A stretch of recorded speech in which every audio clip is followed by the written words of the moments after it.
Ce sont les hommes de l'ombre des motules Extreme Rider. Grâce à eux, les pilotes peuvent piloter le jour sans se soucier de leurs affaires. Ces hommes, emmenés par Didier Menguy, ont un rôle essentiel pour ces motards de l'extrême.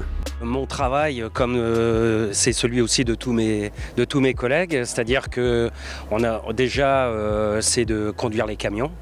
Après, c'est donc de transporter tout leur matériel, leur tente, pour qu'ils puissent dormir le soir. Et puis voilà quoi. Donc surtout et les aider moralement également quand ils arrivent, les aider à porter leur malle, les aider à mettre la moto sur la béquille ou sur le tabouret.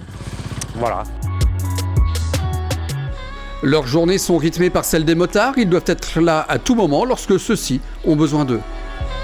Le but, c'est déjà de partir au plus tard, après le départ de la dernière moto des Malmotos, et puis d'essayer d'arriver le plus rapidement pour qu'ils puissent avoir déjà en place le matériel et les tentes avec la chaleur qu'il fait actuellement, qu'ils puissent rester dessous pour travailler. Voilà.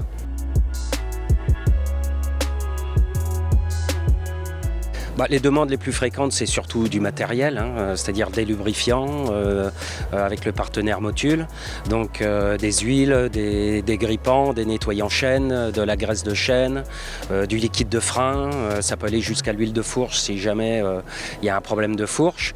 Et puis après, c'est les produits d'entretien, genre du papier, des riselants, des colliers, de la visserie, voilà. Mais on peut aussi se demander si Didier et ses collègues ont eu des demandes farfelues, des demandes particulières, et nous lui avons tout simplement posé la question. Au niveau mécanique, non, parce qu'au niveau pièces, chaque moto est un peu particulière et souvent unique. Donc ils ont leur propre matériel.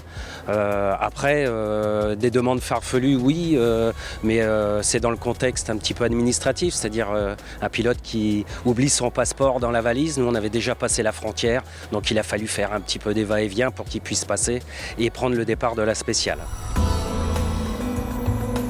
Ils sont autonomes. Maintenant, on est là aussi pour les aider, c'est-à-dire s'il faut tenir une roue, s'il faut les aider à purger des freins, s'il faut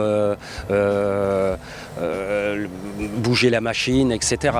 Mais on a quand même, on évite de rentrer dans des réparations ou de les aider mécaniquement, parce que s'il arrive quelque chose et que on a une partie de responsabilité, ça peut être embêtant.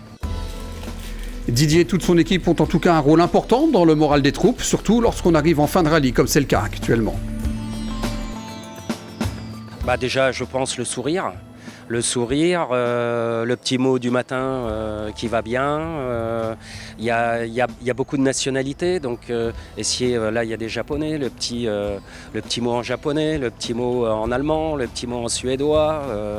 Voilà, donc ça permet un petit peu de regrouper tout le monde et on est une famille en fin de compte. Voilà. Fidèle de l'épreuve depuis ses débuts, Didier sera présent pour la 15e édition de l'Africa Eco Race du 11 au 26 mars prochain.